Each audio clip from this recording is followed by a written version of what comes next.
Bonsoir à tous et bienvenue sur Aquazen. Aujourd'hui on se retrouve pour une nouvelle vidéo et j'avais envie de vous faire un petit vlog improvisé du soir, une vidéo tournée dans les conditions du direct. Il est vrai qu'en ce moment j'ai pas trop le temps de faire des vidéos de manière régulière et donc j'avais envie de vous faire partager ce petit moment avec moi. Vous êtes nombreux en tout cas à me demander des nouvelles de chacun des bacs. On commence par le récifal. Et là, qu'est-ce qu'on peut voir? Les coraux se portent plutôt bien. Et il y a notamment le nouveau corail qui est un Capnella, un arbre du Kenya. Une bouture qu'on m'a donnée. J'ai fait un petit échange de bons procédés avec un ami et il se porte plutôt bien. On peut voir également que j'ai remasterisé l'organisation des pierres pour me permettre d'accueillir ce nouveau corail et ça matche plutôt bien. J'ai pour le coup mon sarcophyton qui commence à reprendre du poil de la bête, j'ai réorienté les pompes de brassage, donc a priori ça va mieux, je continue à creuser un petit peu la chose. Ma petite crevette d'Ébélius est là, mes poissons clowns sont là, et si malheureusement j'ai eu aussi un saut de bac, mon Blenny, mon Essenius bicolore, le bleu et jaune, je l'ai retrouvé séché après une semaine d'absence. C'est mon épouse qui s'en occupait et qui n'a pas vu qu'il avait sauté du bac et je l'ai retrouvé séché par terre. Donc là, c'est un peu dommage, c'est triste, c'est comme ça, c'est la vie. Donc je verrai ce que je ferai un peu plus tard par rapport à ça. Donc là, on est le soir, ça ressent quand même plutôt bien. Le bac, je suis assez content. Juste à côté, le bac 20 litres, le Dennerle 20 litres, avec le petit nouveau, c'est-à-dire... C'est un combattant, vous l'aviez déjà vu dans certaines stories, sur Instagram aussi. C'est un combattant placate Candicoy. Alors on va essayer de le regarder de plus près et il est quand même plutôt sympa. Je vous ai tourné pas mal d'images et je les ai pas encore montées, donc c'est pour ça je me suis dit allez je vais tourner cette vidéo rapidement pour au moins vous le voyez. Et je suis de plus en plus fan de ces bêta placates. Donc dites-moi ce que vous en pensez dans les commentaires. En plus c'est bien, il fait du statique ne serait-ce que pour la vidéo, donc franchement c'est sympa. Il a un comportement super cool, je le fais travailler de temps en temps devant le miroir pour un petit peu cultiver sa compatibilité, pour que les couleurs s'affirment. Donc pour l'instant je suis plutôt très content de ce bêta qui va plutôt bien dans ce bac. Juste à côté, vous avez été nombreux à me réclamer des nouvelles de ce bac 80 litres. Vous voyez, c'est la forêt vierge, c'est la jungle.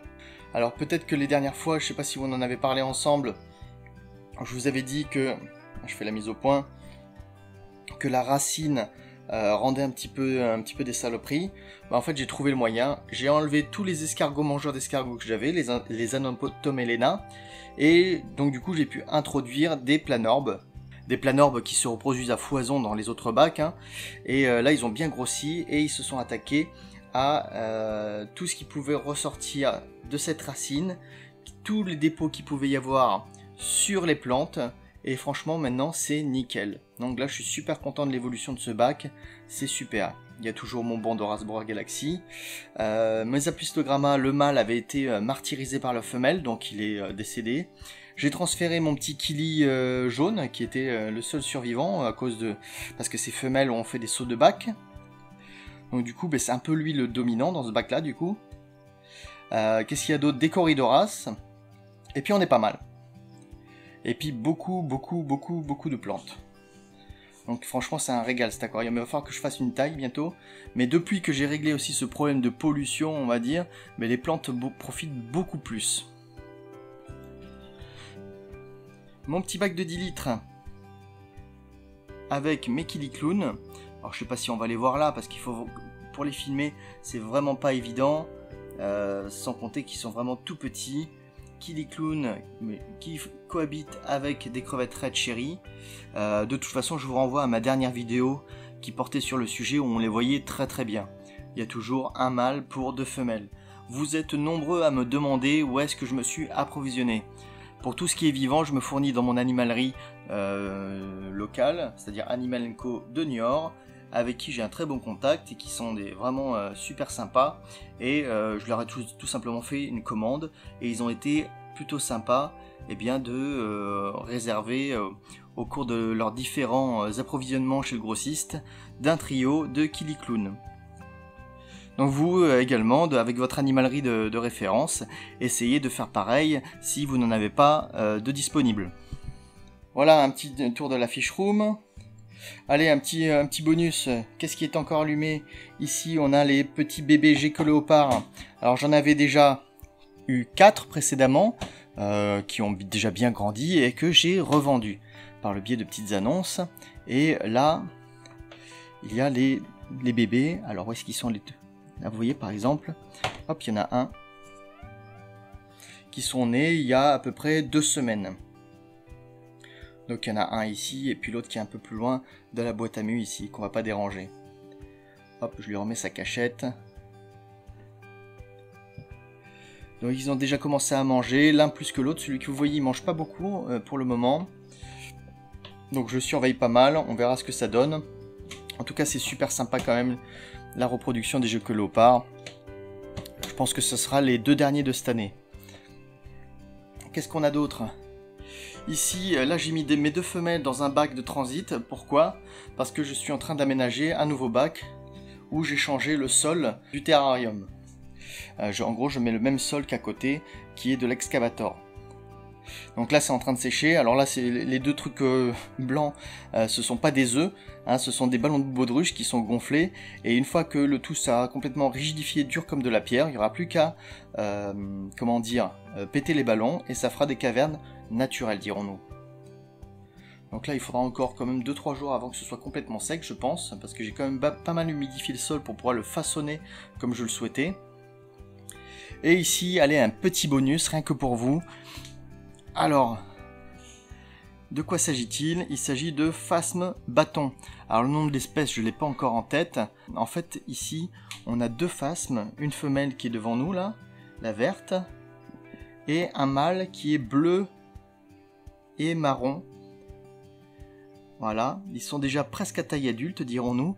Alors pour l'instant, je les maintiens dans un petit terrarium de 30 par 30 par 30, mais ça c'est uniquement temporaire, parce que je vais leur confectionner un terrarium sur mesure, un peu plus haut, de fabrication artisanale, de manière à leur donner un bon espace, parce que là on voit très bien quand même qu'ils sont quand même un peu à l'étroit, dans la mesure où ils sont quand même assez grands.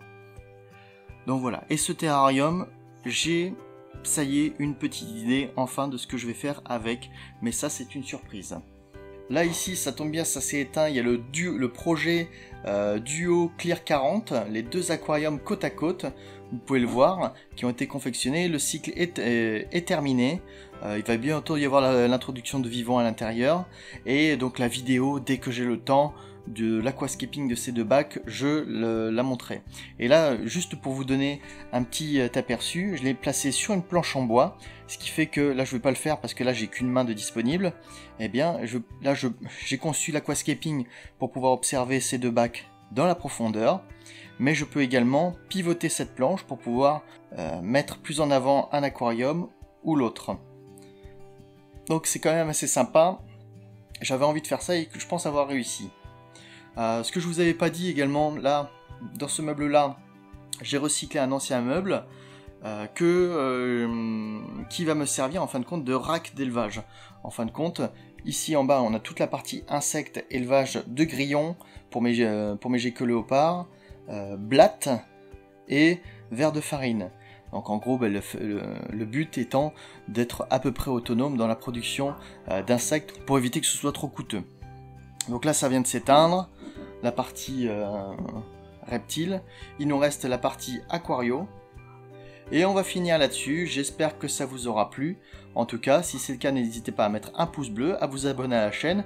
Je vous dis à la prochaine, ciao, et n'oubliez pas en attendant, restez zen, allez encore quelques instants devant mes bacs.